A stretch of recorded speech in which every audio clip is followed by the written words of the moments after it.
This week, I'm going to talk about formulating a disaster preparedness plan. At a high level, your disaster plan should include how you will get emergency alerts and updates. There are many different ways in which this information is disseminated: texts, phone calls, emails, sirens. Plan for what methods you will use to communicate with members of your family and team, including contingencies if there's disruption in cell or internet service. You need to think about and determine a rally point or a meeting place where all members of your team know to go should they be separated for any reason. Whether it's the home of a friend or a family member or a pre-designated shelter, know your ultimate evacuation destination. Depending on your geographic location, consider your options for different evacuation routes. No two communities face the same extreme weather conditions.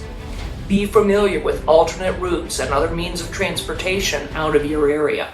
As you build your disaster plan, make copies of critical documents. At a minimum, driver's license, passport, social security card, insurance policies, and bank account numbers.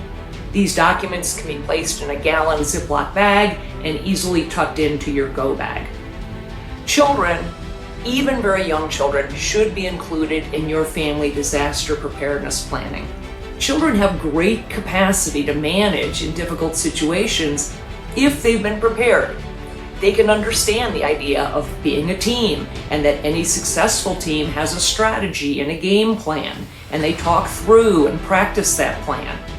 Including children in the planning process at a time of calm and no stress goes a long way to helping them cope and respond during an actual crisis.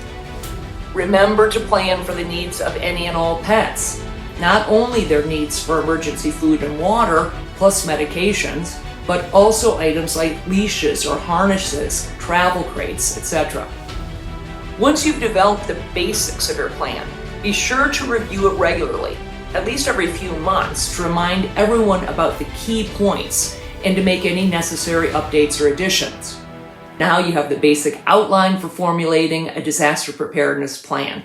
Next week, I'll get into the weeds on the essentials of preparing an emergency food and water supply. So until then, stay alert, get prepared, and keep safe.